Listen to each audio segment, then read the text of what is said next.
কোরআন তেলাওয়াতকারীর দৃষ্টান্ত হলো মিষ্টি কমলার ন্যায়। কি কমলা? কমলা কি কোনোদিন তিতা হয়? তিতা হয়? টক হয়? কি হয়? মিষ্টি হয়। হয়তো বলবেন এটা হুজুর এটা কেমন ধরনের কথা? হ্যাঁ, এটাই কথা। আমার কোনো বানানো বক্তব্য নয়। বিশ্বনবীর যেটা হাদিস বুখারীর বর্ণনা এসেছে, আমি হাদিস নাম্বার কোট করছি 5427 নাম্বার হাদিস। বুখারী কিতাব খুলে দেখবেন, বিশ্বনবী আমার আপনার নবী সাইয়্যিদুল মুরসালিন ইমামুল মুরসালিন জনাবে মুহাম্মদুর রাসূলুল্লাহ সাল্লাল্লাহু আলাইহি ওয়াসাল্লাম ইরশাদ করেছেন, কোরআন তেলাওয়াতকারী হলো তাদের দৃষ্টান্ত হলো মিষ্টি কমলার ন্যায়। মাসালুল মুমিনিনা আল্লাযীনা ইয়াকরাউল কুরআনা, কোরআন যে মুমিনরা তেলাওয়াত করে, আল্লাহর মুমিন বান্দা বান্দিরা যে যারা কোরআন তেলাওয়াত করে, কামাসালি তাদের দৃষ্টান্ত হলো, তাদের উপমা হলো, তাদের দৃষ্টান্ত হলো, তাদের এক্সাম্পল হলো কামাসালিল উতুরজ্জাতি, সেটা হলো মিষ্টি কমলার ন্যায়। একটু জবান ছেড়ে বলুন সুবহানাল্লাহ। কি কমলার ন্যায়? মিষ্টি কমলার ন্যায়। এটা কেমন হতে পারে? বিশ্বনবী বলেন রিহুহা তাইয়িবুন, এই যে মিষ্টি কমলার এটার সুঘ্রাণ খারাপ না ভালো? আর একটু জোরে বলেন।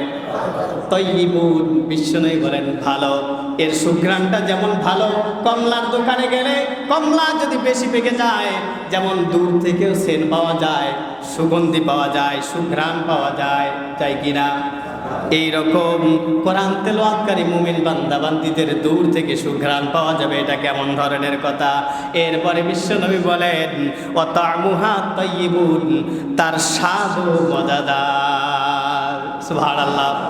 বিশ্বনবী এই সুঘ্রাণ বলতে কি বুঝিয়েছেন আর স্বাদ বলতে কি বুঝিয়েছেন একটু ব্যাখ্যা করছি। দেখেন, এই স্বাদ বলতে আগে বোঝেন, এই স্বাদ দ্বারা বিশ্বনবী ঘুরিয়ে বুঝিয়েছেন।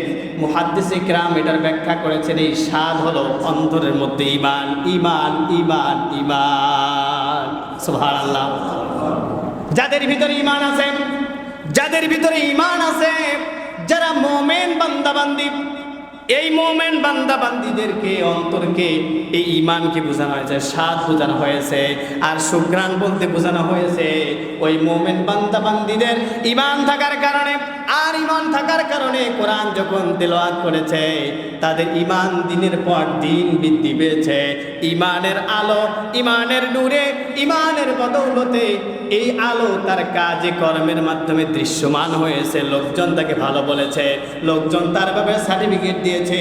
অত্র এলাকায় এইরকম মানুষ আর নেই। তিনি সৎ মানুষ, তিনি কোরআন পড়াওয়ালা মানুষ, 5 ওয়াক্ত সালাত আদায় করে, জীবনে কোনোদিন মিথ্যা কথা বলে না, অন্যায়ের পক্ষে যায় না, সব সময় ন্যায়ের পক্ষে থাকে। এই যে ঈমান এবং কোরআন তেলাওয়াতের সুফল দৃশ্যমান হয়, নিজে এটা উপভোগ করে, পরিবারের মধ্যে সদস্যগণ উপভোগ করে, ওই ব্যক্তির আচার আচরণ দেখে, ব্যবহার দেখে অত্র এলাকাবাসী সন্তুষ্ট, তারা ওই দিকে ধাবিত হওয়ার চেষ্টা করে। সুবহানাল্লাহ। এইরকম ব্যক্তি আছে না? বিশ্বনবী এটাকে বুঝিয়েছে, যাদের ভিতরে ঈমান আছে ওই বান্দা বান্দিরা যদি কোরআন তেলাওয়াত করে, তিনি যেমন নিজে লাভবান হবেন, তার থেকে পরিবার, সমাজ, রাষ্ট্র ওই রকমভাবে উপকৃত হবেন। সুবহানাল্লাহ বলেন। এরপরে বিশ্বনবীর হাদিস কিন্তু এখনই শেষ হয় নাই, তার সাথে আরো 3টি বাক্য যোগ করেছেন। আমাসালুল মুমিনিল্লাযী লা ইয়াকরাউল কুরআন, আর যে মুমিনরা কোরআন তেলাওয়াত করে না, কোরআন যারা পড়ে না, কোরআনকে মহাব্বত করে না, ভিতরে ঈমান আছে। কি আছে? আর একটু আস্তে কর, আর একটু আস্তে কর, কষ্ট হচ্ছে। কি আছে ভিতরে? ঈমান আছে। মুমিন ব্যক্তির ভিতরে ঈমান থাকার কারণে তিনি মুমিন, কিন্তু লা ইয়াকরাউল কুরআন, কোরআন তিনি পড়ে না, কোরআন পড়ে না, কোরআন পড়ে না, ঈমান আছে ভিতরে। বিশ্বনবী উপমা দিয়েছেন, তাদের ব্যাপারে দৃষ্টান্ত দিয়েছেন কামাসালিত তামরা, তাদের দৃষ্টান্ত হলো খেজুরের ন্যায়। কিসের ন্যায়? খেজুরের ন্যায়। কিসের ন্যায়? খেজুরের ন্যায়। কেন এই কথা বললেন একটু চিন্তা করুন তো দেখি। আপনি যখন খেজুর কিনতে যান, খেজুরের সুঘ্রাণ মনে হয় অনেক দূর থেকে শোনা যায়। শোনা যায়? যায় যায়।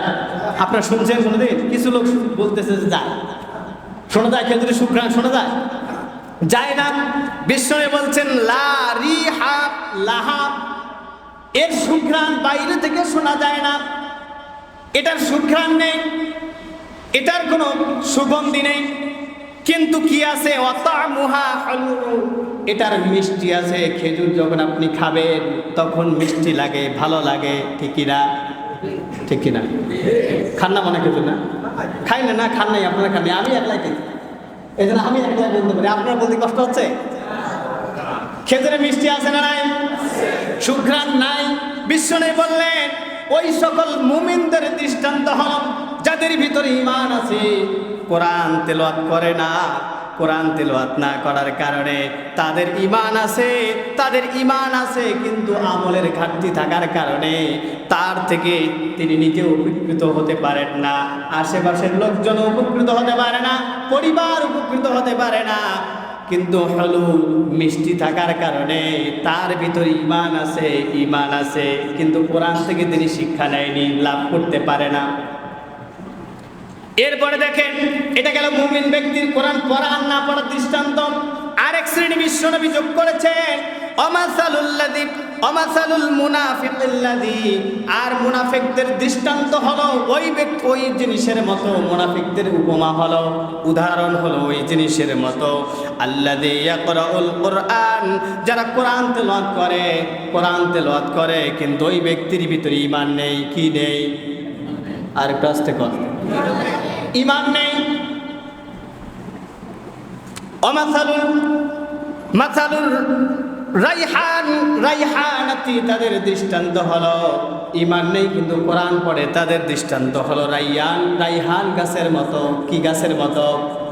রাইহান গাছ একটা সুঘ্রাণ জাতীয় একটা গাছ, সুঘ্রাণ, এর সুগন্ধি আছে, এর ঘ্রাণ আছে এই গাছে।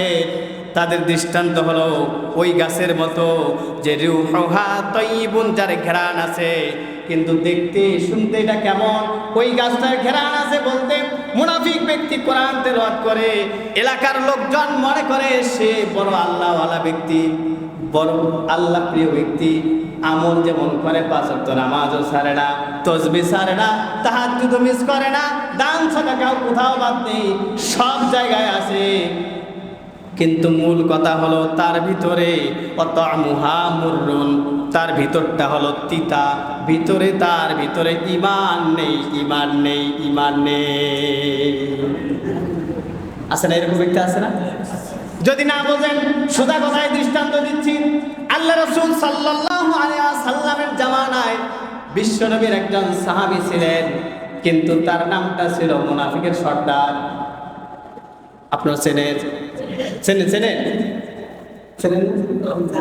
হ্যাঁ হ্যাঁ, আব্দুল্লাহ ইবনে উবাই ইবনে সুলুল, মুনাফিকের সর্দার।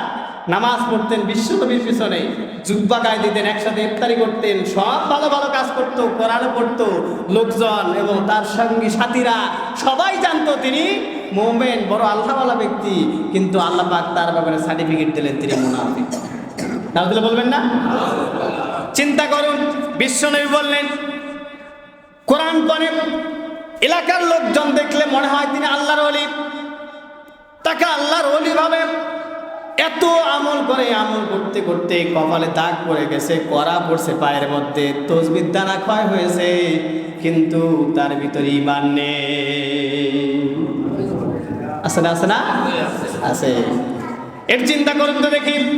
আমি এটার সাথে মিলাই দিয়ে আমাদের এই বাংলাদেশের ইতিহাসে কিছু লোকদেরকে এইরকম দেখেছি, আমার মনে হচ্ছে তারা কিছুদিন আগে জান্নাত থেকে পালিয়ে আসছে। তাদের কাজে কর্ম বোঝা যায়, এত বড় ইয়া বড় পাগড়ি, ইয়া বড় দাড়ি, জুব্বা দেখলে মনে হয় আমরাও ফেল তার কাছে, তাসবিহ হাতে, সব কিছু ঠিক আছে, কিন্তু একটা চেয়ার পাওয়ার কারণে, পাওয়ার লোভের ঠেলায়, কিছু টাকা পয়সা পাবে, কিছু ক্ষমতা পাবে, এই ঠেলায় জালেমদেরকেও সাপোর্ট করতে তারা দ্বিধাবোধ করে না। আছে না? আছে না? কি সুন্দর দাড়ি, কি সুন্দর জুব্বা, সব কিছু ঠিক আছে, হ্যাঁ, কিন্তু মানব রচিত আইনের সাথে তারা বাকিটা বুঝে নেন। এদের চরিত্র হল আব্দুল্লাহ ইবনে উবাই ইবনে সুলুলের মতো বিশ্বনবীর পিছনে নামাজ পড়তেন, কোরআন তেলাওয়াত করতেন, ভালো ভালো কাজ করতেন, কিন্তু তাদের গোপন বৈঠক ছিল আবু জেহেলের সাথে। ঠিক না? ঠিক না? এরা ওই রকম ছলবলে কৌশলে ইমানদারদের সাথে ছুটে গিয়ে বাতিলদের সাথে তারা আঘাত করে। এই রকম চরিত্রবান ওয়ালা লোক দেখবেন তারা কোরআন পড়ে, নামাজ পড়ে, সব কিছু ঠিক আছে, কিন্তু ভিতরে ইমানের মধ্যে সন্দেহ সৃষ্টি হয়েছে। এরপরে বিশ্বনবী বলেন আমাসালুল মুনাফিকিল্লাযী, আর ওই শ্রেণীর মুনাফিকদের দৃষ্টান্ত হলো আল্লাযী লা ইয়াকরাউল কুরআন, যারা কোরআন পড়ে না, কোরআন তেলাওয়াত করে না, যাদের ভিতরে ঈমান নেই মুনাফিকদের, তাদের দৃষ্টান্ত হলো কোরআন পড়ে না। কামাসালিল হানজালাতি, তাদের দৃষ্টান্ত হলো হানজালা গাছের মতো। এটা আবার কেমন গাছ? দেখতে সুন্দর, একটা ফলের নাম বলে আপনারা সহজে চিনবেন, মাকাল ফল। চেনে? হ্যাঁ, মাকাল ফল দেখছেন? খুব ভালো দেখায় না? ভালো দেখা যায় না? না দেখেন নাই মনে হয়, মুরব্বীরা হয়তো দু একজন দেখছে, এই যে ভাই দেখছে, খুব সুন্দর দেখা যায়, দেখতে শুনতে খুব সুন্দর, কিন্তু সুগন্ধ না, সুঘ্রাণ না গন্ধ আছে তার সাথে? হ্যাঁ, কাছেও নেওয়া যায় না, খুব সুন্দর দেখতে, গন্ধ ঠেলায় কাছে যাওয়া যায় না। আবার বিশ্বনবী বললেন যে লা রিহুন, তার কোনো সুঘ্রাণ নেই, আর তা'মুহা মুররুন, এটা হলো তিতা, এর যেমন সুঘ্রাণ নেই, ওটা খাওয়াও যায় না, তিতা, হায়রে তিতা। এটা তেমন ওই মুনাফিকদের দৃষ্টান্ত হলো তারা কোরআন পড়ে না, কোরআন তো পড়ে না, ধারের কাছে আসতে চায় না, সুযোগ পাইলেই কোরআনের বিরোধিতা করে, জায়গায় বেজায়গায় কোরআনদেরকে নিয়ে তারা ঠাট্টা বিদ্রুপ করে, কোরআনওয়ালাদেরকে নিয়ে ঠাট্টা বিদ্রুপ করে, আর তারা মনে করে আমরাই সঠিক কোথায় আছে না? সম্মানিত ভাইরা আমার, তাহলে আমরা কোরআন পড়বো, কোরআনের পক্ষে থাকবো কিনা? থাকবো তো ইনশাল্লাহ, নাকি কোরআনের বিপক্ষে থাকবো? কোরআনের পক্ষে আছি তো?